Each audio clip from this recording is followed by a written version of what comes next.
Buen día, queridos, ¿cómo están? Mi nombre es Nicolás Amelio Ortiz y les doy la bienvenida a este podcast que se llama Zepfilms Directo. Gente, hoy les tengo una grande, porque vamos a hablar de una de las películas que para mí es una de las películas del año, una de mis películas preferidas y sin lugar a dudas una película que no está siendo valorada, creo, como se necesita.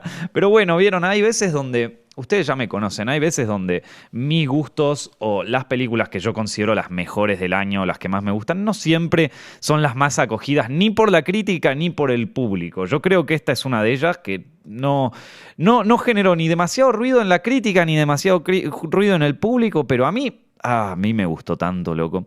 Se llama Last Night in Soho. Ya a esta altura está disponible en creo que todos los cines de todo el mundo, así que creo que todo el mundo la puede ver, pero si no pueden es una que se la súper recomiendo y que también les recomiendo que la vean en salas cinematográficas, porque es una delicia, no solo por su carácter de película de culto y porque verdaderamente, viste, si bien la historia yo creo que tiene muchas capas interpretativas, hay muchas cosas que se pueden interpretar de esta historia y de la película y del guión que, bueno, algunos directamente prefirieron como, bueno, no darle cabida así directo, entonces como que, bueno, se perdieron la oportunidad de sacar nuevas conclusiones frente a esta película y otros que... Se quedaron más que nada con la idea visual que propone Last Night in Soho, muy influenciada por el giallo y por el cine de terror europeo de los años 60 y 70. Yo creo que hay mucho más en este film.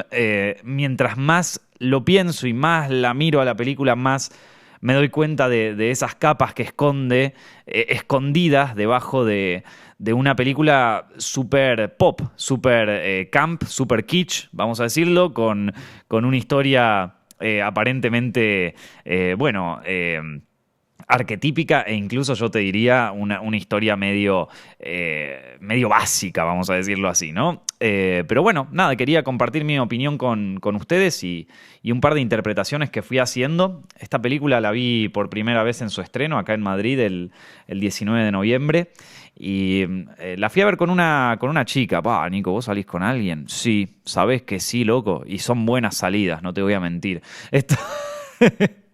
No, pero la fuimos a ver y bueno, a mí me gustó mucho porque, como saben, a mí todas esas pelis raras a mí me gustan, ¿viste? Pero a ella no le gustó tanto. No, me dijo como, bueno, sí, está bien, está ok. Ella tenía su cuenta en Film Affinity, que es como una especie de IMDb que se usa mucho acá en España, una especie de Letterboxd, ponele, y le iba a poner un 6. Yo le dije, dale, ponele un 7 por lo menos. Yo le pondría un 9, ¿qué querés que te diga? Para mí es una de las mejores pelis del año. Pero bueno, a ella no le gustó y yo te entiendo, no es una peli que precisamente le vaya a gustar a todo el mundo. No es una película, a ver, en cierto modo es parecida a Once Upon a Time in Hollywood. Creo que hay paralelismos que se pueden trazar entre esta peli y Once Upon, ya se los voy a comentar, pero digamos que no es una peli mainstream, y con mainstream no me refiero a una película tipo las pelis de Marvel, ¿viste? O sea, dentro de la crítica de cine se hace la diferenciación entre el cine cultural, vamos a decirlo, y las películas de Marvel. Como que solamente están esas dos posibilidades, pero yo creo que hay todo un espectro entre medio, y esta película, Last Night in Soho, quizás no entre muy bien en ninguna categoría, ¿viste? Es como claramente no es una peli comercial, lo demuestra no solo en su estilo, sino también en los números, ¿no? No fue una película que haya recaudado muy bien en taquilla, pero además no es una película que la crítica valore mucho tampoco, ¿vieron? Entonces... yo creo que no entra en ninguna de las categorías como suele pasar con el cine de Edgar Wright, ¿vieron? Es un cine que no es ni tan comercial ni tampoco tan artístico. Está como en un lugar ahí entre medio, ¿viste? Un lugar bizarro. Y ustedes saben que a mí las cosas raras, las cosas que están afuera del sistema y las cosas que son descartadas por la mayoría de la sociedad, bueno... a mí me gustan, ¿qué te puedo decir? Por lo menos me siento atraído hacia ellas. Así que, bueno, vamos a empezar, ¿no? Vamos a empezar a hablar un poquito. Last Night in... que ya no sé hablar, gente. Me olvidé cómo hablar. ¿Sabes qué? ¿Alguien me lo recuerda? Tengo un podcast y no sé cómo hablar. Last Night in Soho está dirigida, como les dije, por Edgar Wright, que es el director de Baby Driver, de Shaun of the Dead, de Scott Pilgrim, unas películas que quizás conozcan, ¿no? Y está protagonizada por Thomasin McKenzie y por Anya Taylor-Joy, dos actrices que en este momento momento la están pegando mucho, sobre todo Anya Taylor-Joy, que ya muchos la recuerdan como, como la protagonista de Gambito de Dama. Acá le decimos la Gambito de Dama, o mejor conocida como la Gambi, porque no me acuerdo el nombre de su personaje en esa serie.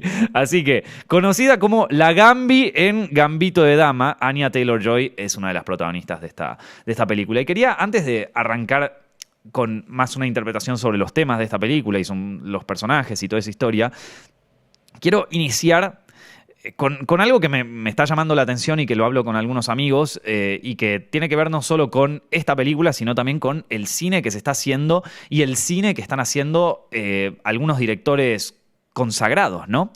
Yo creo que en los últimos tiempos se hicieron 4 películas que de algún modo retratan la época que vivieron algunos directores y que también de alguna manera la idealizan o la demonizan o por lo menos tratan de reflexionar acerca de aquella época, ¿no? De aquella época en particular. Tenemos por un lado, y todas fueron películas de directores consagrados, pero además todas fueron películas que tuvieron de las que se habló bastante dentro de la crítica cinematográfica, tanto para bien como para mal, ¿no? Porque son películas muy personales.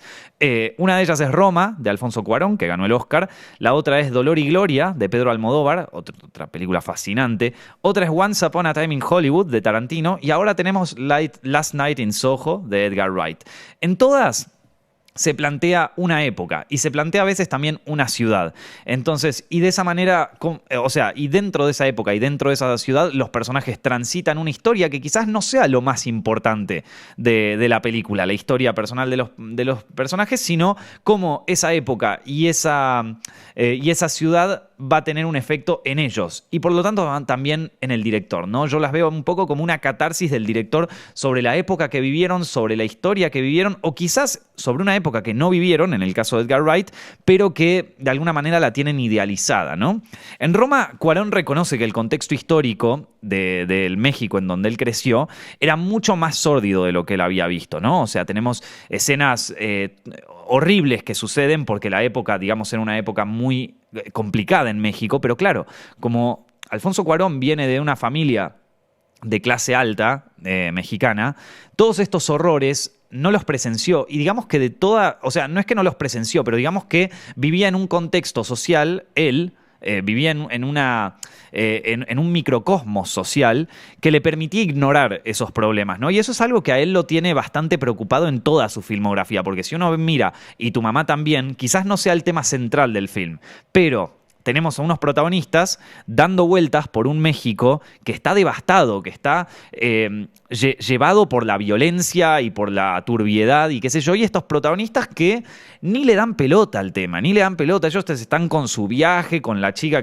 con la que quieren terminar, ¿viste? Y qué sé yo, pero alrededor de ellos están ocurriendo tantos actos de violencia que Alfonso Cuarón reconoce que él mismo, al igual que sus personajes, decidieron ignorar toda esa realidad mexicana, ¿no? Entonces, en Roma, esto se ve exacerbado, ¿no? Lo tenemos presente durante toda la película y quizás sea la trama y la problemática principal del film, ¿no? Entonces, ¿cuál es la reflexión que hace Cuarón acá? Bueno, evidentemente está haciendo una reflexión sobre la época que él vivió de chico y sobre cómo él veía esto cuando en realidad la realidad mexicana de aquel momento era muy distinta. Entonces, él plasma este contraste en su película Roma, ¿no? De nuevo, una reflexión sobre una época que el director vivió de muy chico y que lo afectó o que por lo menos le dejó una fuerte impronta en él mismo y en su filmografía. En Dolor y Gloria, Almodóvar también mira su pasado y mira el contexto histórico, pero lo mira de la misma manera que él mira a todos sus personajes en toda su filmografía, como un contraste extremo, ¿no? Tal como lo dice el nombre, Dolor y Gloria. Acá tenemos un personaje que vivió una infancia terrible, con problemas terribles, pero que de algún modo él sugiere que si no hubiera vivido esa infancia terrible, con problemas terribles y todos los traumas que le quedaron alrededor de eso, no sabe muy bien si podría haber tenido el éxito y la gloria, como lo dice el título, que finalmente gozó, ¿no? Entonces, de nuevo, la semana pasada estuvimos hablando sobre Madres Paralelas y hablamos sobre personajes con conflictos internos muy contrastados, ¿no? Donde tenemos un personaje que, por un lado, quiere desterrar un secreto familiar, pero que por otro lado ella misma esconde sus propios secretos individuales y se los guarda bien en el fondo, ¿no? Un personaje con mucho contraste, ¿no? Lo que llamaríamos un personaje multifacético. Bueno, Dolor y Gloria explora esta multifacetidad, ¿se le puede decir así? Bueno, explora esta idea de las dos caras de una persona, pero lo pone no solo en el personaje principal, sino que también lo pone en el contexto histórico. Y la pregunta que se hace a Almodóvar es, ¿todo este dolor es un dolor que yo llevo adentro y que lo justifico con mi éxito comercial? O sea, es un dolor al que yo le doy una justificación, al que yo finalmente lo tomo como un mal necesario, ¿o es algo que simplemente yo llevo esta cruz conmigo y no importa si hubiese pasado por todo este dolor, sino que no es que la gloria que tuvo es un resultado del dolor, sino que es una cruz que yo llevo cargada conmigo y que simplemente justifico mi éxito porque es difícil cargar con esta cruz, ¿no? Entonces, esa es la reflexión que él hace en Dolor y Gloria, ¿no? Después tenemos en Once Upon a Time in Hollywood de Tarantino, ¿no? Que a diferencia de Cuarón, que de alguna manera reconoce el pasado sórdido de México y reconoce que él mismo no le estaba prestando atención a esa situación turbia que estaba ocurriendo. Bueno, Tarantino prefiere seguir soñando con la versión idealizada de Los Ángeles que él vivió, ¿no? O sea, al punto de que el final de Once Upon a Time in Hollywood cambia la línea de tiempo real, ¿no? O sea, y se convierte en un cuento de hadas con final feliz. Así termina Once Upon a Time in Hollywood, una romántica grúa que va atravesando el vecindario de Hollywood Hills y nos muestra finalmente que el personaje de Leonardo DiCaprio no solamente salvó a Sharon Tate de la horrible muerte que tuvo en la vida real, sino que también salvó a la década del 60, porque, digamos que los asesinatos de Charles Manson destaparon el lado oscuro de una década que si no era puro hedonismo y felicidad y también según Tarantino y según mucha gente un momento creativo impresionante tanto en el cine como en la cultura general, en la música y un montón de cosas. Bueno, ¿qué pasa con Last Night in Soho, no? A ver, si bien Wright no es precisamente el más popular de todos estos directores que ya mencioné, de hecho podríamos decir que es el menos consagrado de todos, pero a ver, no quiere decir que no sea un gran director y que no haya hecho películas que calaron fuerte en la cultura popular de los últimos años, ¿no? Pero digamos que esta película también tiene ciertas reminiscencias de lo otro, ¿no? Y yo creo que se está formando, o por lo menos podemos ver un patrón en directores con cierta trayectoria de empezar a mirar no hacia afuera, no crear historias de conflicto externo, sino a mirar un poco hacia adentro, a ver sus propios temores, sus propias traumas, sus propias inseguridades y reflejarlo en los personajes y los protagonistas de sus historias, ¿no? Entonces, en Last Night in Soho, si bien Wright no vivió en la década del 60, sí podríamos decir que la idealizó, ¿no? A través de la música que escuchaba, a través de la cultura, los libros que leyó, las películas que vio y también las anécdotas que le contó su familia. Esto es lo que dice por lo menos él en las entrevistas. Entonces la catarsis que hace Wright con esta película no es tanto verse a sí mismo en una época o hablar un poco sobre su niñez o tratar de entender su carrera en base a traumas o a cosas que le ocurrieron cuando era más joven, sino reconocer cómo era verdaderamente una época y tratar de tomar cierta distancia o por lo menos tener una visión más objetiva de lo que eran sus sueños o de lo que eran sus idealizaciones. Vieron que hablamos de Once Upon a Time in Hollywood, que Tarantino prefiere seguir soñando. Tarantino prefiere tener la visión idealizada de Hollywood que él se hacía. Bueno, Wright está como para plantarse y decir, no, mira, a ver, que yo tuve esta idea de lo que era Londres, mi ciudad, en los años 60 y que siempre me imaginé que esto era espectacular y que todo era increíble y que la época donde vivo yo ahora es una basura, pero también tenía sus problemas y también tenía su historia. Y para entender un poco mejor esta idea que plantea Wright con su película, hay que conocer un poco qué era Londres en los 60. Porque si hay una época para idealizar en Londres, es los años 60. Conocido también como Swinging London, ¿no? Los Swinging 60s de Londres. Esta es una década en la que Inglaterra, y bueno, particularmente Londres, se convierte en una potencia cultural.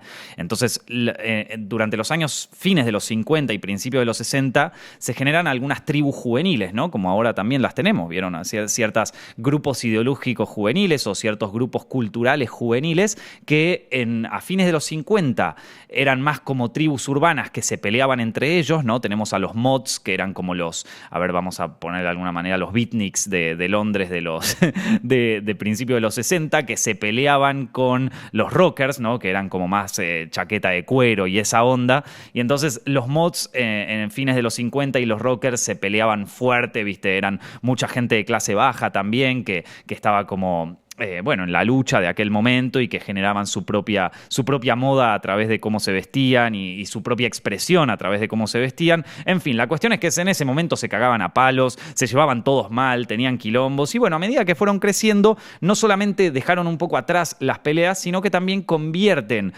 su moda, su forma de ser, su manera de vestirse, que, a ver, en aquel momento era algo que estaba fuera del sistema, era algo que la gente veía como raro y que quizás si veías uno en la calle cruzabas para el otro lado. Bueno, ellos la convierten en una expresión cultural, que la manifiestan en la música, en el tema, bueno, en la moda también, en el mundo del fashion, ¿no? Que es en el que se quiere meter la protagonista de esta historia, ¿no? De Last Night in Soho. Pero bueno, como les digo, todo lo que movía a esta juventud que tuvo unos inicios muy violentos, ahora se plasma en la moda de la época y en la música, ¿no? Entonces tenemos grupos como los Kinks, los Rolling Stones, The Who, grupos muy, muy ingleses que además de alguna manera retratan las inquietudes de aquella época y las relaciones y el amor y bueno, todo cómo ellos veían aquella época y cómo la querían vivir y cómo la querían disfrutar, ¿no? También los Swinging 60s es conocida como una época de puro hedonismo, ¿no? O sea, donde tenemos todos los excesos a la orden del día, ¿no? Tenemos una liberación sexual inmensa que, bueno, paradójicamente esto es como una de las cosas que caracteriza a los años 60, pero es uno de los mayores miedos de la protagonista, de Eloise, en Last Night in Soho. Entonces, ahora vamos a hablar un poco más de eso, pero lo que digo es que la liberación sexual es una de las grandes características de la década del 60, el hippismo en los Estados Unidos y los Swinging 60s en Londres. Esto se ve mucho en las fotografías de moda, ¿no? En lo que era el fashion de aquel momento. ¿Por qué? Porque lo que uno consideraba la moda de aquel momento, las revistas de moda, Vogue, esta otra que no me acuerdo, Els Bazaar, ¿no? ¿Cómo es que se llama? Bueno, nada, otra revista muy conocida de moda como Vogue de aquella época. Tenían una visión de la fotografía de moda y la fotografía de la publicidad muy conservadora, ¿no? Si uno mira las fotografías de moda que se hacían en los años 30 y en los años 50, no eran muy diferentes. Hasta que de pronto aparecen fotógrafos, tanto en Estados Unidos, pero principalmente en Inglaterra, que empiezan a retratar a la mujer y empiezan a retratar el ambiente de moda en una situación más urbana, más cercana y sobre todo más sexual, ¿no? Tenemos algunos fotógrafos, quizás uno de los más representativos de Londres es David Bailey, que David Bailey, si no lo conocen, les recomiendo que vean sus fotografías y su trabajo, porque para mí es un personaje impresionante, ¿no? No llega a ser un tipo tan profundo como Avedon, ¿no? Que es un fotógrafo norteamericano de aquella época, pero sí que es un tipo que mostró muy bien esta época, los años 60 en Londres, los retrató muy bien a través de un método, a través de un medio que no es el más tradicional para expresar, para expresar la juventud, ¿no? Que es la publicidad, ¿no? A ver, si bien sus fotografías tienen un dote artístico impresionante y si uno ve las primeras fotos que él le saca a Jane Shrimpton, ¿no? Jean Shrimpton, una modelo muy conocida de aquella época que fue la primera vez que la fotografiaron, creo que fue David Bailey, el que le hizo las primeras fotos. Uno ve un Londres pujante, una modelo increíble, ¿viste? Todo muy urbano, muy fresco, ¿viste? Y muy real. Pero todo esto al final, digamos que iba para las revistas de moda. Y que en el fondo son publicidades para que las mujeres compren ropa. Pero fíjense cómo la liberación sexual empieza a calar en lugares que uno no se imaginaría, ¿no? Entonces, el mundo de la moda y el mundo de la música principalmente, a ver, también el mundo del cine y el mundo de la pintura, ¿no? Pero yo creo que eso se vio más fuerte en Estados Unidos que en Londres. En Londres lo que más pegó fue la moda y la música. Y sigue hasta el día de hoy siendo algo que muy, muy, muy fuerte. O sea, tan fuerte es que pasaron 60 años desde la época de los 60 y de todas maneras hasta el día de hoy, la fuerza cultural que tuvo Londres en aquella época nos da la idea a nosotros, a los millennials o incluso a la generación Z, que Londres es una ciudad de moda y es una ciudad de música. Por más de que en los últimos años, en las últimas décadas, tampoco es que se destacó tanto, ¿vieron? Entonces, ese fue el nivel de fuerza cultural que tuvo Londres en aquella época y que de alguna manera cambió una idea. Bueno, cambió a la sociedad de aquella época, la cambió totalmente y sobre todo cambió a la juventud de aquella época, ¿no?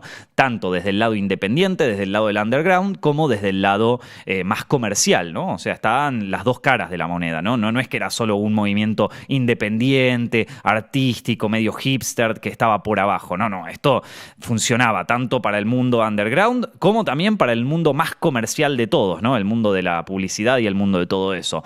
Quizás si les interesa más saber sobre esta época y sobre todo la movida que hubo en aquella época, les recomiendo una película que se llama Tonight Let's All Make Love in London, que te muestra muy bien de una forma documental lo que era la cara de ese Londres de aquella época, ¿no? Pero bueno, esto, a ver, todo lo que les estoy contando hasta ahora es una cara idealizada del Londres que vimos en las películas, en las revistas de moda, en las canciones que hablaban de un Londres espectacular, en donde todo era diversión, en donde todo era hedonismo y donde todo era exceso, ¿no? Pero claro, como siempre, ¿no? Como siempre, tanto exceso tiene una consecuencia, o sea, tiene consecuencias jodidas, ¿no? O sea, tenemos como consecuencia, particularmente en el Soho, ¿no? Que es donde transcurre la película de Wright, una proliferación impresionante de lo que es la prostitución. O sea, el mundo del sexo pago y todo se vio, incrementó excesivamente, ¿no? Porque ya que ya que todo tenía una visión tan liberal, la idea conservadora del sexo casi te diría que estaba mal vista. Yo sé que hoy en día tenemos una visión muy conservadora del sexo. Aunque no lo querramos admitir, se habla mucho del poliamor, de tener varias relaciones y qué sé yo, pero el sexo está visto casi de una forma tan conservadora como en los años 50. Hablar de sexo hoy en día es hablar de violación, es hablar de miedo, es hablar del temor. Si hoy a una chica le decís, le hablas sobre sexo, sobre todo a las chicas jóvenes, muchas lo interpretan como un acto de violencia. Está visto así, está muy demonizado el sexo hoy en día. Y los hombres también, ¿viste? Es como que también le tienen miedo a las mujeres, le tienen miedo al sexo. Digamos que en algún modo estamos heredando un poco lo que era la cultura sexual japonesa o asiática de los años 90 y de los años 2000, ¿no? Una cultura muy hacia adentro, muy introvertida, muy aislada, ¿no? Que tanto no caracterizaba a Occidente, pero que bueno, eventualmente vieron que las épocas van cambiando, el mundo va cambiando y la visión sexual de hoy en día es una visión muy temerosa del sexo. Tanto hombres como mujeres le temen al sexo. A ver, que vos me podés decir, no, Nico, si yo garcho todas las semanas, loco, si yo no puedo tocar una mina, viste, ya se ponía el turbio, ¿no? Obviamente hay excepciones, ¿no? Pero a nivel cultural en general hay una demonización ultra conservadora del sexo, ¿no? Pero bueno, lo que pasa cuando uno tiene estas cosas es que, digo, en el periodo victoriano, por ejemplo, también había una demonización extrema del sexo, pero vos podés tapar hasta que en un momento estalla, hasta que en un momento la olla estalla y tenés como una revolución sexual impresionante, ¿no? Los años 20 en Estados Unidos, ¿no? Que fue como la locura de los años 20. Lo mismo puede ocurrir, pero al revés, ¿no? O sea, cuando vos tenés una liberación total, cuando todo es hedonismo, cuando todo es hacia arriba y vamos a coso, explota. y en un momento, no te diría que explota, sino que implosiona. O sea, termina en una represión total. ¿Por qué? Porque en un momento se destapan todos los miedos. Y cuando se destapan todos los miedos, la gente tiende a ser más conservadora, tiende a tener más miedo, tiende a dejarse a dejarse influir más por el poder, porque por esta idea paternalista de volver hacia casa, de volver hacia los miedos, de encerrarse hacia adentro, ¿no? Entonces, como les digo, empieza a proliferarse la prostitución. Tenemos historias sórdidas de gente con drogas, con violencia, muertes, asesinatos, psicodelia, todo tipo de locura, para decirlo de una manera más simple, que dentro de todo ese mundo de excesos quizás era aceptada hasta que en el año 69, lo que podríamos marcar como el fin de la década del 60, tanto a nivel temporal, ¿no? Porque es el 69, pero también a nivel cultural, con los asesinatos de Charles Manson en Estados Unidos, vieron que eso, ya lo dijimos en Once Upon a Time in Hollywood cuando hablamos sobre esa película, ¿no? Marca el fin de una época, marca el fin del hedonismo, porque ahí es donde toda esta cosa que se venía gestando, pero sobre todo en los antros, en más el submundo y que no estaba tan afuera, digo, para afuera nosotros veíamos hippie, felicidad, los beatniks, The Who, los Rolling Stones, todo bien, la música, la moda, todos le estaban pasando bárbaro, la mujer tenía una visión liberada sexualmente, pero de repente resulta que no, que hay gente que es violada, hay gente que es asesinada, hay de todo, y cuando esto sale en la muerte de Sharon Tate, por ejemplo, en el 69, se explota toda la mierda, porque todo esto no queda dentro del marco de la juventud, esto trasciende la juventud y empieza a tocar en sectores de la sociedad que reaccionan con miedo, ¿no? Que reaccionan con miedo ante todos estos asesinatos, ante la masificación de los horrores, digamos, que estaban por debajo de toda esta cultura de liberación, y justamente frente al miedo la gente reacciona de una manera hiperconservadora, y que justamente lo que termina pasando en Londres a fines de los 60, principios de los 70, ¿no? Toda la vorágine de expresión cultural que tenían los 60 culmina en el terror de la sociedad reacciona con miedo y da paso a uno de los periodos más conservadores ideológicamente de la historia de Inglaterra, que es justamente el periodo de Margaret Thatcher, ¿no? Entonces es así como la cultura se expande y se contrae, ¿no? Es así como ocurre. Yo creo que, por ejemplo, la década de los 2010, ¿no? Del 2010 para 2020, tuvo una expansión similar, ¿sí? Fue un momento en donde recién empezaban a surgir las nuevas tecnologías, recién se empieza a explotar una nueva cultura, sobre todo de la juventud, ¿no? Los millennials seríamos los protagonistas de aquel movimiento, en donde también un montón de gente se llenó de guita con los startups de Internet, se empezó a armar una cultura alrededor del mundo de Internet y todo explotó, hasta que no solamente en Internet, también en el mundo del entretenimiento, en el cine, las películas, y hay dos factores que, también hay como una nueva liberación sexual que quizás ahora no está tan presente como yo les dije. A mí me parece que hay una contracción de todo esto en este momento, ¿no? De una contracción cultural y una contracción social. O sea que en este momento quizás no se note tanto esto, pero la idea de que de repente la mujer estaba liberada y que de repente esta idea de un sexo más liberal y de repente tener las ideas de poliamorío, las ideas de que las parejas pueden ser más fluidas, de que de repente una chica podía trabajar y podía acostarse con quien sea. Esto yo creo que culmina culmina al igual que en el 69 con los asesinatos de Manson, culmina con una cosa absolutamente truculenta en 2017 que fueron todas las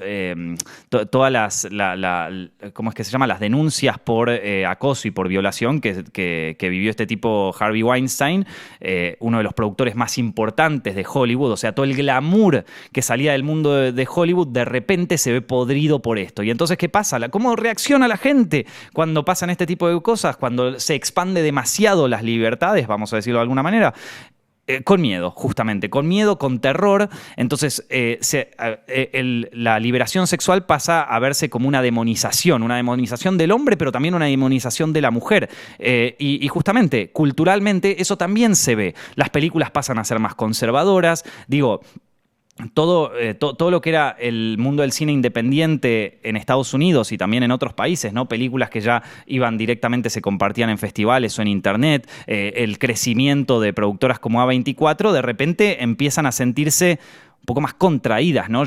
Como en este momento mismo estamos viviendo esa contracción exacerbada también por la pandemia, por el COVID y todo eso, ¿no? Estamos viviendo una de las sociedades más más conservadoras y más cerradas de toda la historia. Entonces es difícil darle como un contexto o tomar una perspectiva para poder entenderlo mejor, porque en este momento lo estamos viviendo. Entonces creo que necesitamos un par más de años para poder dimensionar todo lo que es esto. Y me parece que también todo esta ida hacia el conservadurismo, esta contracción cultural y también social exacerbada por la pandemia, va a culminar en una recesión muy fuerte, en una recesión económica muy fuerte. Eso es por lo menos como lo veo yo, y me parece que ahí sí que la vamos a pasar mal durante un tiempo. Pero bueno, de esas veces donde se las pasa mal, también el universo de los años 60 floreció gracias a el periodo de posguerra, que fue uno de los periodos más oscuros de Inglaterra.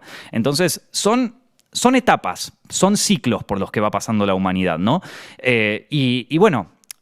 Para trazar un paralelismo entre lo que es el contraste de Londres en aquella época con el mundo actual, ¿no? Para tratar de entender un poquito mejor cuál es el contexto histórico de esta película y también por qué se podría trazar un paralelismo entre la protagonista Eloise, Thomasin McKenzie, y el personaje de Anya Taylor-Joy, Sandy, ¿no? Entonces, creo que son dos épocas donde se pueden encontrar muchas similitudes, me parece. Y así, con esta introducción larguísima, y perdónenme que ustedes ya saben cómo soy en los Zepfilms directos, o sea, me voy un poco por las ramas y termino en cualquier lado. Discúlpenme, posta esto, pero es que no puedo evitarlo, es que soy así, querido, ¿qué te puedo decir? Bueno, vamos a hablar un poco sobre la historia y temas de la película. Vamos a hablar un poco sobre Last Night in Soho, en vez de hablar de cualquier boludez. En fin, esta película está protagonizada por Eloise, ¿sí? Un personaje interpretado por Thomasin McKenzie, y es una chica hiper inocente.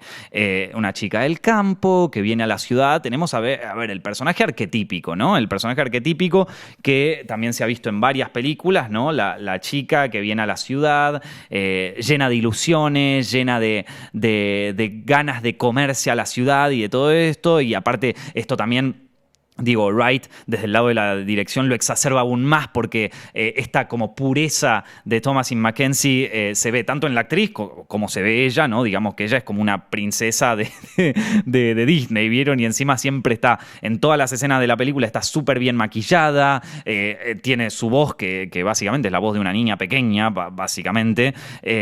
Y además se le agrega todo esto de que el personaje de Eloise parece que jamás tuvo una interacción con otro hombre en su vida, ¿no? O sea, vive con su abuela, no conoce a su padre, no sabe qué pasó, su madre se suicidó, que esto para mí es importante, es algo que no se toma tanto en cuenta, pero para mí esto es muy importante para la película en sí. Y yo no vi ninguna interpretación que hablara de esto sobre el personaje y que indagara un poco en el conflicto interno del personaje, que al final es el que destapa todo el conflicto externo de la película, ¿no? Pero bueno, la cuestión es que tenemos un personaje que vendría a ser como el arquetipo de la ingenuidad. Y también, bueno, por otro lado, o sea, su cara más... ¿cuál sería el problema de Eloise? Justamente que ella... su inseguridad en ella misma y también el miedo, ¿sí? Es un personaje aterrado. Es un personaje que vive con el fantasma de su madre todo el tiempo, con el miedo al peligro, con el miedo a ella misma, ¿no? Es un personaje que, si mi madre vivió así, yo también podría suicidarme en cualquier momento, ¿no? O sea, es como su propia salud mental la aterra, el mundo que la rodea la aterra. Es un personaje atravesado por el miedo, ¿sí? Entonces conviven, por un lado, la ilusión de conocer algo nuevo, pero también el miedo a lo nuevo. Y el miedo, vamos a ver más adelante, el miedo también a los hombres. Entonces, como ven, también tenemos un personaje que en principio no lo parece tanto, pero es un personaje contrastado, ¿no? O sea, es un personaje con contrastes. Anya Taylor-Joy, por otro lado, Sandy, ¿sí? Es el espejo en el que Eloise quiere verse reflejada, ¿no? O sea, literalmente, ¿no? Porque en la película ella se ve reflejada, o sea, se ve reflejada en el espejo cada vez que tiene estos sueños, ¿no? Entonces, pero Anya Taylor-Joy es la imagen o es el espejismo que Eloís le gustaría proyectar de ella misma, con sus cosas buenas y sus cosas malas, ya lo vamos a ver. Sandy es una chica de los 60 que viene a comerse la ciudad, que es como el sueño de Eloís, ¿no? Eso es a lo que ella apunta, ¿no? Es un personaje que, a ver, si toda la historia del personaje de Sandy fuera simplemente una ficción o un sueño de Eloís, o sea, si no tuviera lugar en la vida real, si fuera simplemente un sueño, Sandy vendría a representar las ilusiones generadas de Ellie, ¿no? Toda la luz que ella se imagina de un Londres pujante y del Londres que ella imaginó a través de la música y a través de todo lo que Wright venía contando, ¿no?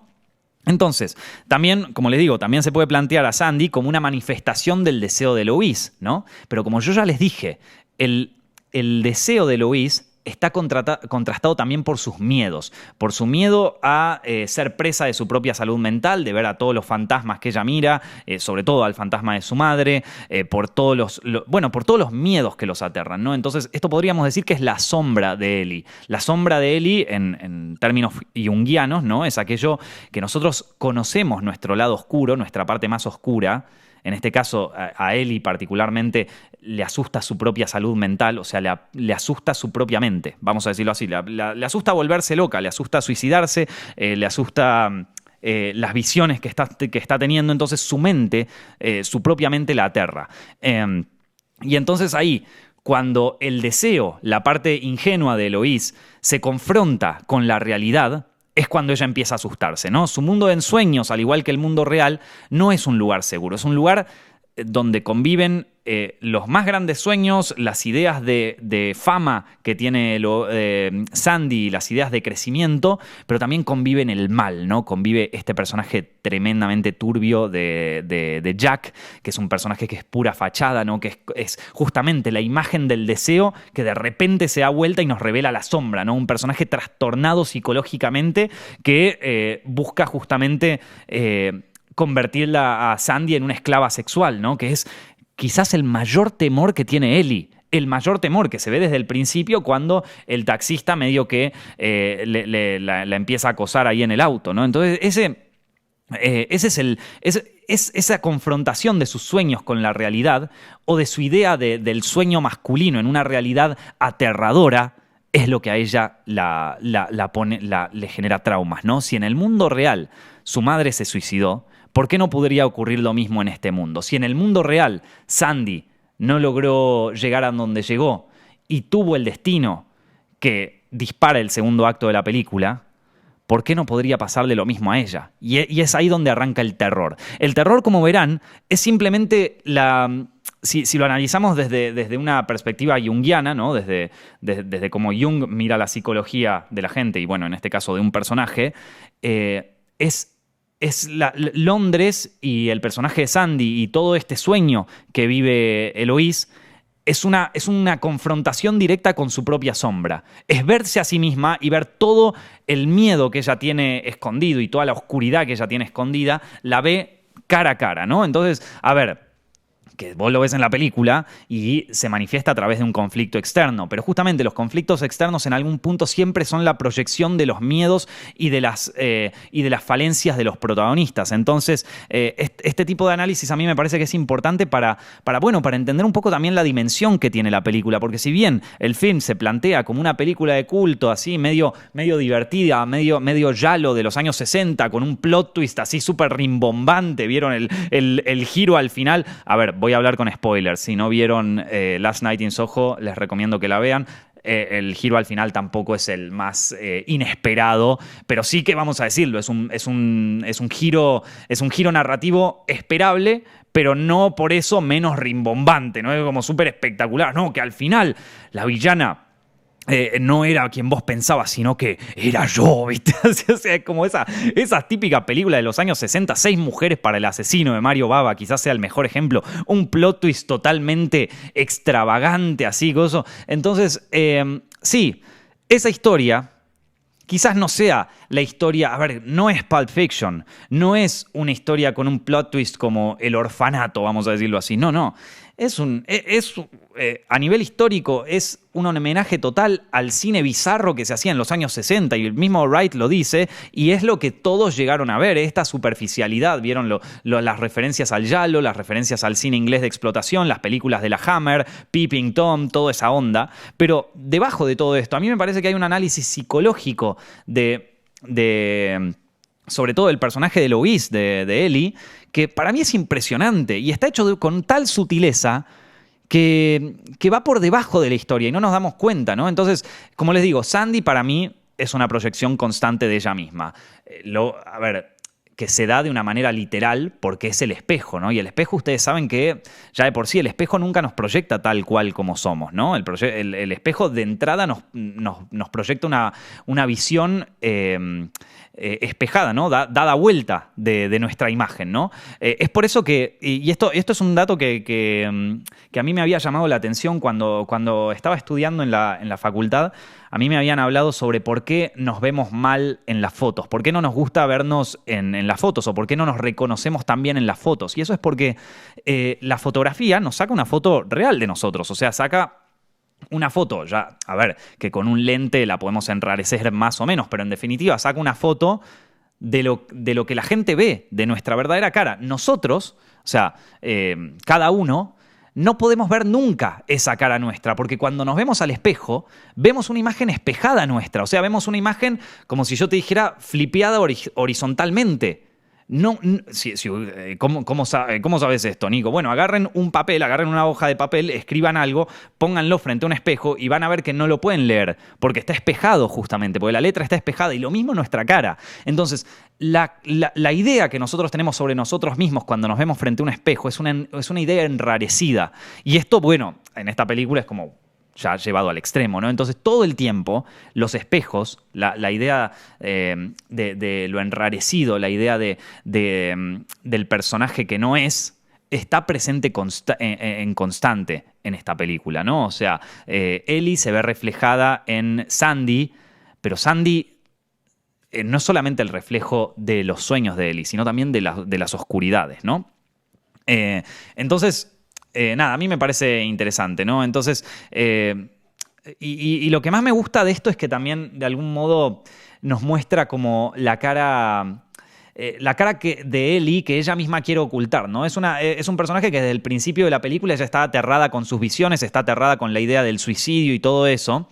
Entonces, incluso cuando ve el terror, vamos a hablar con spoilers nuevamente, ¿sí? Cuando ve el asesinato en el cuarto donde ella vive, que está aterrada y que aparte esto se exacerba más aún con el personaje este de John, porque justo estaban por coger los dos, entonces es como más turbio todavía y todo se vuelve como así agigantado y terrorífico y hay como muchísimo descontrol, mucho desorden, vieron, no solamente en la situación en sí, sino también en el montaje, y esto Wright lo hace a propósito justamente para ocultar un poquito el giro narrativo del final. Pero la cuestión, lo importante en todo esto, no es tanto cómo está planteada la escena, sino que incluso en esta visión terrorífica que ella está teniendo y que ella lo ve con sus propios ojos, ¿no? O sea, tal plano donde aparece el cuchillo y reflejado en el cuchillo, fíjense, nuevamente la temática del espejo, ¿no? Nuevamente la temática del reflejo y lo que es verdad y lo que no es verdad, que es lo que mueve esta película, ¿no? Pero mismo en el espejo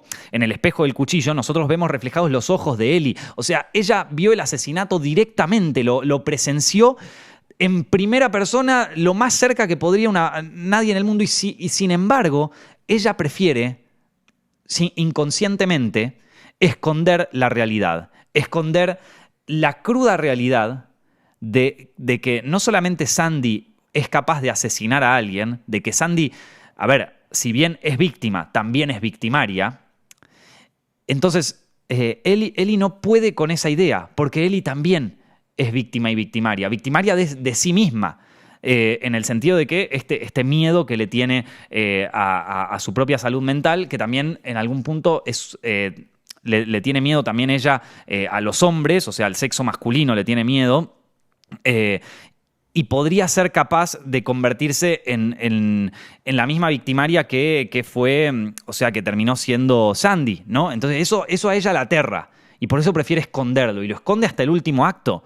Entonces, al ser Sandy una proyección de ella misma, no le puede entrar en la cabeza que sea una asesina, porque ambas comparten esta misma visión siniestra de los hombres, de que los hombres solo la pueden violar, de que los hombres solo la pueden acosar, como lo hace el taxista, como lo hace el policía bueno, que en este momento no sabemos que es un policía, pero el loco que aparece en los bares y todo eso.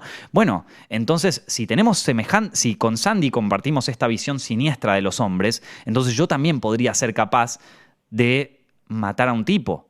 Y de hecho, se ve marcado porque ella se aterra de John y en algún punto es como que John sale, se lastima los pies. ¿Con qué se lastima los pies? ¿Con qué se provoca una herida en el único personaje masculino que de algún modo le genera algún interés amoroso a él? Y bueno, con un espejo, obviamente, porque acá el espejo es todo, maestro. El espejo, la reflexión es todo, loco. Acá la sombra que se proyecta en el espejo lo dice todo. ¿Qué es lo de Ellie que le da miedo? Lastimar a otra persona, llegar a un punto de que su propio miedo lastime a otros. Y efectivamente, el espejo, que es una proyección de su miedo, lastima al pobre John, que aparte John, vamos a decirlo de una manera, el tipo más paciente del mundo. Porque vos imaginate que esta repulsión que le genera a Ellie, gritando, ¿viste? Tanto que llama la atención de Sandy, que abre la puerta y medio que le dice, yo si lo volví a ver lo mataba, ¿viste? Así, coso. Es como el miedo más grande de la población afroinglesa, ¿no? O sea, e incluso de la población negra en general, ¿no? O sea, es como, digamos, revive los miedos del racismo de fines del siglo XIX, ¿no? Revive esta idea del Ku Klux Klan, que es, venimos a salvar a la princesa rubia y blanca del bárbaro, del terror del negro, ¿viste? O sea, es el nacimiento de una nación, es eso, ¿viste? O sea, es la pobre princesa blanca y pulcra que es atacada por el bárbaro negro y qué sé yo, y vienen los caballeros del Ku Klux Klan a matar. O sea, digamos que si hay un miedo grave en la comunidad negra es justamente este. ¿Por qué? Porque ya viene de generaciones. Entonces, Ellie, digamos que exploró, quizá, o sea, lo metió a John en uno de los más grandes miedos que podría tener. Y sin embargo el tipo le tiene paciencia, loco. O sea, a ver. Pero bueno, entonces yo creo que esta es la parte en donde Wright se destaca en la historia, ¿no? Como les dije, Eloise, su problema principal es el miedo, ¿no? Y el miedo en este caso se ve reflejado en una aversión que ella tiene frente a los hombres. Es una aversión extrema. Y yo creo que acá esto está hecho de una manera muy sutil y yo no estoy seguro porque no está dicho explícitamente en la historia, ¿no? Pero a ver, se podría plantear, se podría interpretar, porque ella nunca conoció a su padre. Ellie nunca conoció a su padre y yo creo, o sea, se sugiere, vamos a decir que se sugiere, ¿no? En ningún momento la película lo dice, pero se sugiere que su padre podría ser el foco que ella pone para atribuirle el suicidio de su madre, ¿no? O sea, digamos que inconscientemente Ellie podría estar culpando la ausencia de su padre en el suicidio de su madre. No lo sé, es una interpretación. Y también estamos hablando de cosas inconscientes, ¿vieron? A veces nosotros tenemos cuando nosotros hacemos cosas en la vida o cuando cosas nos dan miedo, muchas veces inconscientemente estamos teniendo otro miedo que está más adentro de nosotros, ¿vieron? Por eso hay que hacer terapia, chicos. Hay miedos que no conocemos de nosotros mismos que están muy adentro, ¿no? Es como en Los Soprano, ¿vieron Los Soprano? Que al principio empieza el tipo que le agarra un ataque de pánico cuando ve unos patos. Y vos decís, bueno, ¿por qué le dio un ataque de pánico cuando vio unos patos? ¿Qué representan los patos? ¿Por qué le tiene miedo a los patos, viste? ¿Por qué Eloise le tiene miedo al hombre y a la agresión masculina? ¿Cuál es el miedo que está ahí atrás? Porque la verdad es que ella no sufrió ninguna agresión sexual, ¿viste? No tiene un trauma anterior con otro hombre que le haya hecho esto. Entonces yo me imagino que viene un poco de ahí. No lo sé.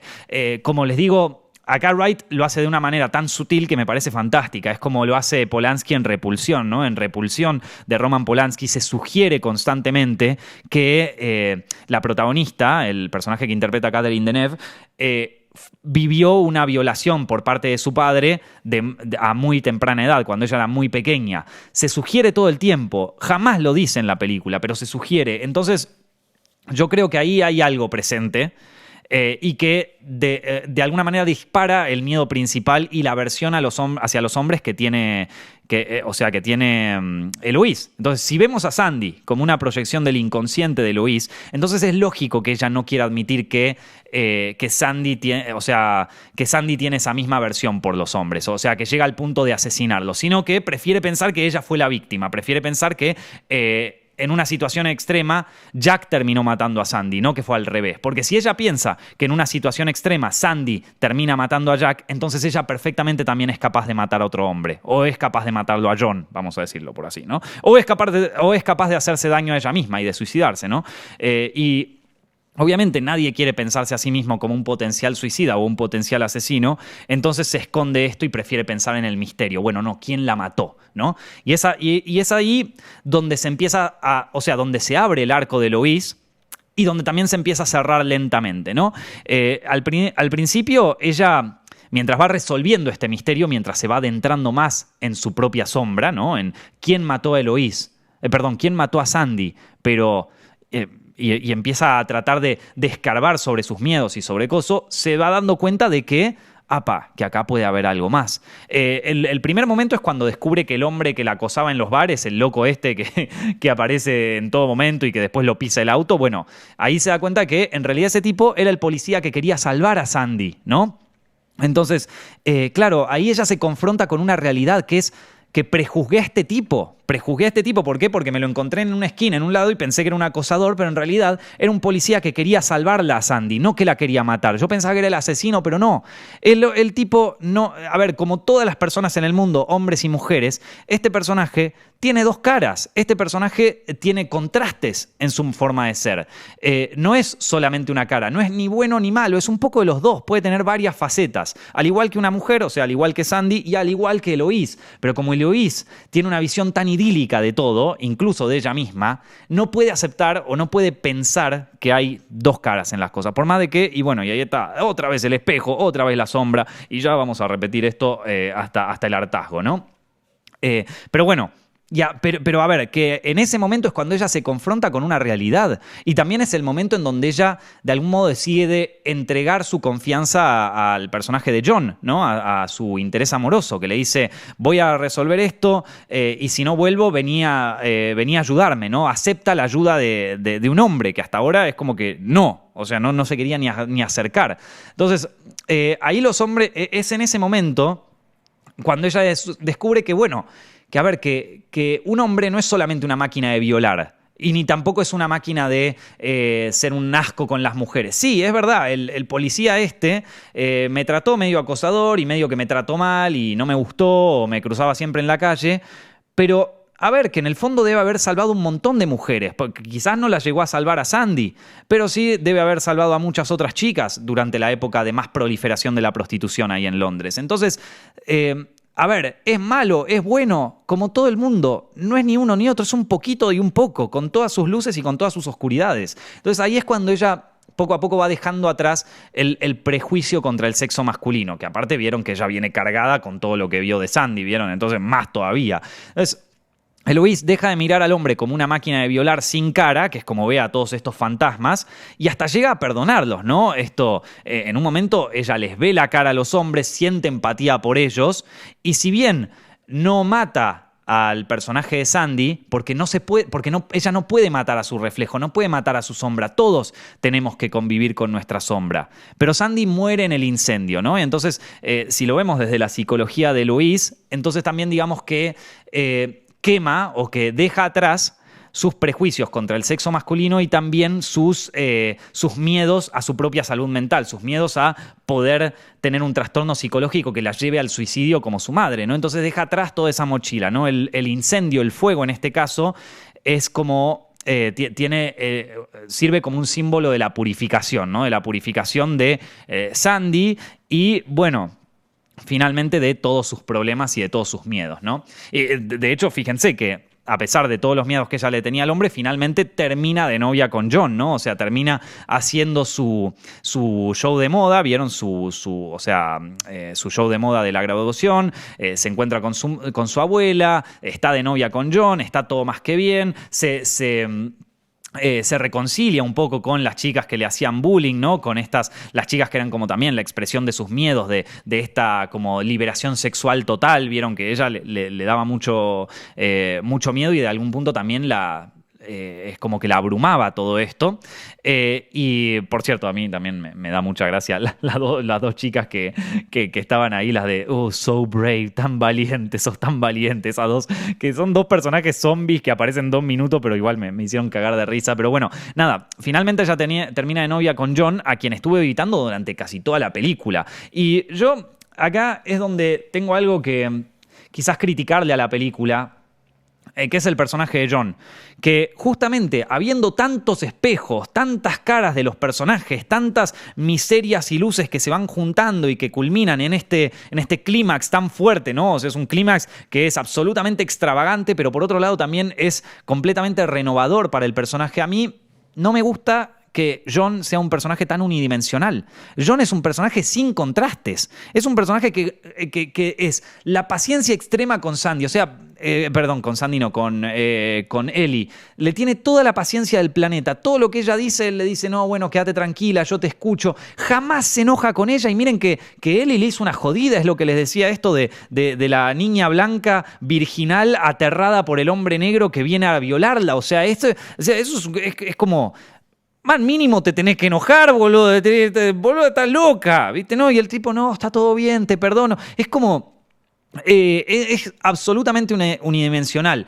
Y a ver, a mí personalmente me hubiera gustado más que John, para cerrar este círculo de Eloise, o sea, para cerrar el arco totalmente de Eloise, se presente también como un personaje multifacético, ¿no? Que sea también un personaje que tiene su lado bueno y su lado malo, y que Eloise, incluso con sus caras buenas y sus caras malas, es capaz de enamorarse de alguien así. Porque cuando vos tenés un personaje unidimensional en una película que constantemente está trabajando los contrastes, te haría pensar que podría ser que John es tan solo una fachada, al igual que el personaje de Jack lo fue con la pobre Sandy, ¿no? Un personaje que se hacía mostrar como yo quiero lo mejor para vos, quiero que te conviertas en una estrella, quiero ayudarte con tu carrera, vamos a escaparnos de este lugar, vamos a vivir como en los swinging 60s totalmente, te doy un beso ahí en el teléfono, ¿viste? Nos cagamos de risa, espectacular, y después termina siendo un maltratador que la amenaza con un cuchillo y que, ¿viste? La hace sufrir todo tipo de aberraciones sexuales.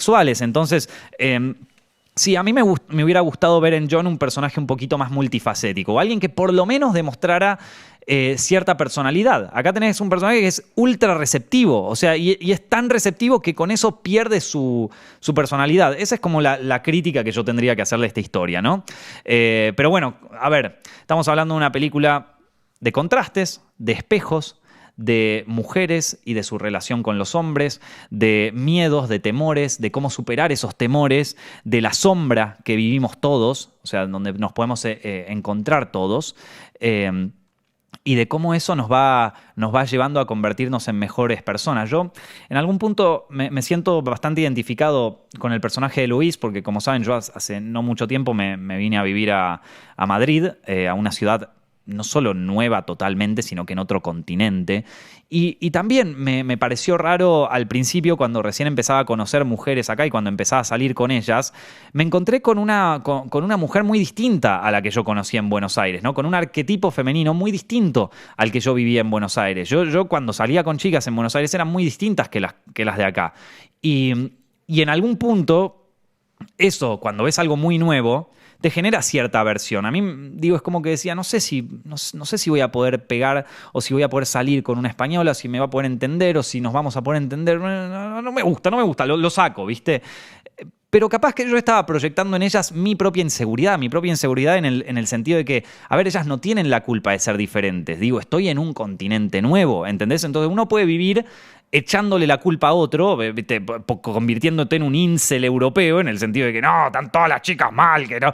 O sea, digo, en Argentina todo yo estaba súper bien y ahora están todas mal, ¿viste? O sea, podés tener esa visión, o quizás tratar de confrontar con tu propia sombra, por eso que yo también hago terapia, chicos, y tratar de ver que quizás no es tanto que están todas mal y que vos sos una pobre víctima en un mundo de que no te entiende, sino que boludo, estás en una ciudad nueva, es todo nuevo. Y capaz que a vos te pegó fuerte desde lo que es las salidas, de las salidas con mujeres, porque te pareció un mundo nuevo y porque aparte también yo personalmente tengo un problema grave con la generación de vínculos y con esto de generar confianza, entonces es como que puedo ver un poco de los miedos que tiene Eloís conmigo mismo también, o sea, en serio, me cuesta mucho generar vínculos, loco, qué sé yo, hay que admitir las cosas a veces esto.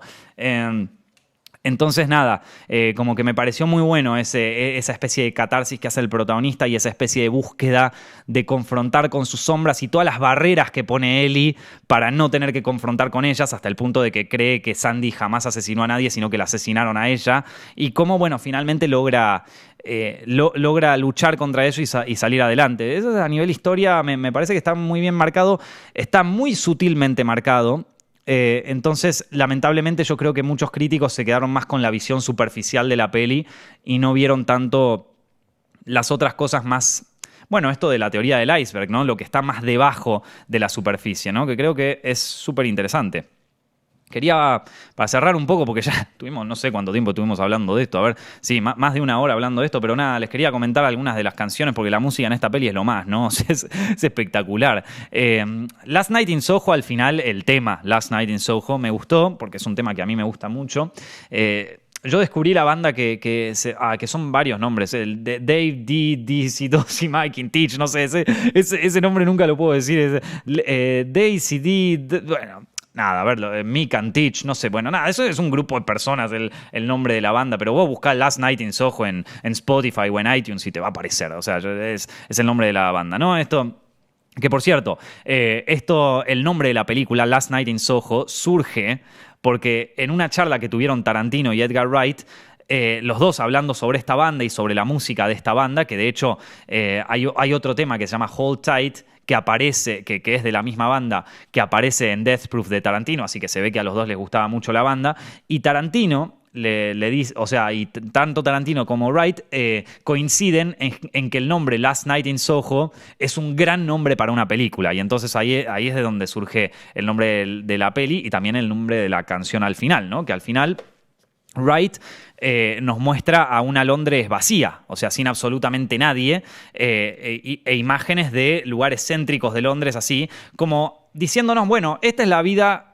así vivió Londres Eloís, así vivió Londres Ellie.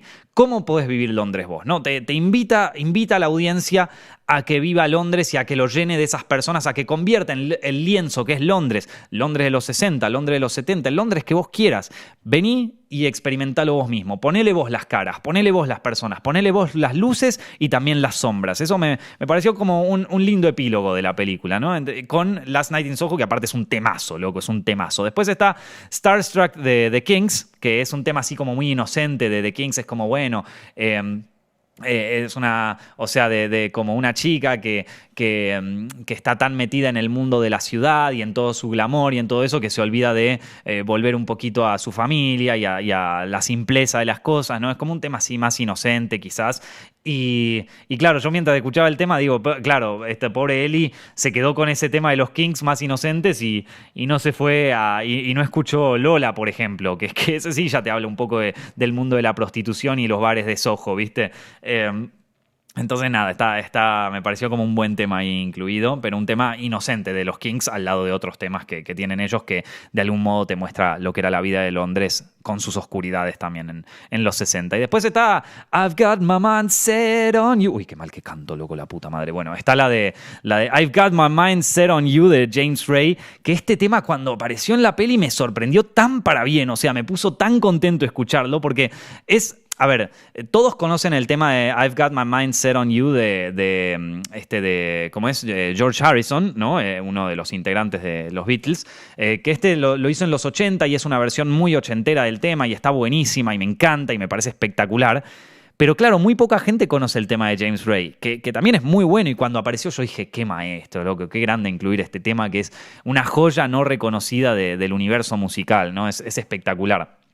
Y después está... y después está el tema de la película, el tema de la escena de la película, vamos a decirlo así. La escena de la película es el baile entre Anya Taylor-Joy, Thomasin McKenzie y el actor que hace de Jack, que no me acuerdo su nombre. Uy, ¿cómo era que se llamaba? Bueno, nada.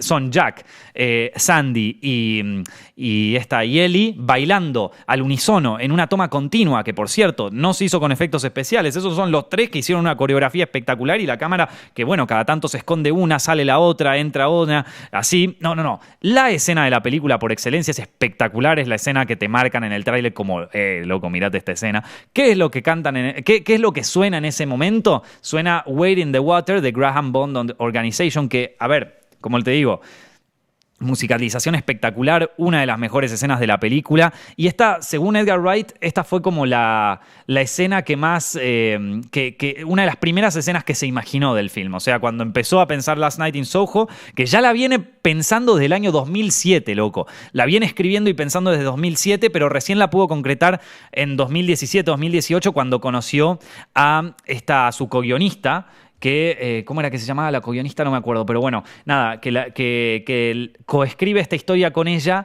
luego de que se la presenta Sam Mendes, porque esta es también la guionista de 1917, la película, ¿se acuerdan que ganó varios Oscars en 2000, ¿qué fue? ¿2019 o 2020? Creo que era del 2019. Bueno, nada, la cuestión es que Edgar Wright conoció a esta mujer, escribieron el guión juntos y ahí sí lo pudieron cerrar, pero la primera idea que él tuvo así visual de la película fue esta escena, la de las dos apareciendo y desapareciendo y como que se van mezclando las historias, ¿no? Perdón, no las historias, sino los personajes en sí, que es una escena espectacular. Yo no conocía el tema, ni tampoco conocía a Graham Bond Organization, que es una banda que tenía de percusionista a Ginger Baker, que Ginger Baker es el percusionista también, es el baterista, vamos a decirlo, de Cream, la banda de Eric Clapton, ¿no? Entonces, nada, un dato que yo no conocía. Pero bueno, nada, un par de temas así que me parecieron espectaculares.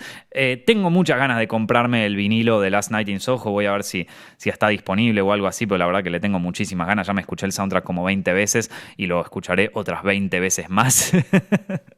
Y se los recomiendo también a ustedes, chicos. Y nada, espero que hayan disfrutado de este podcast. Perdón, me extendí un poco con el tiempo y con las temáticas. Ya saben que a veces me voy por las ramas y empiezo a hablar de estupideces y les pido mil disculpas, pero bueno, entiendo que a algunos también les gusta eso, ¿no? Por eso estos podcasts duran 1 hora y después yo condenso esto en la reseña que va para Zepfilms, que dura 10 minutos, ¿viste? Así que gracias por escucharme nuevamente. Si les gustó, ya saben que tienen este podcast disponible en Spotify, iTunes y todas las plataformas de podcast que existan. Mi nombre es Nicolás Amelio Ortiz y los estaré viendo, o escuchando, mejor dicho, la semana que viene.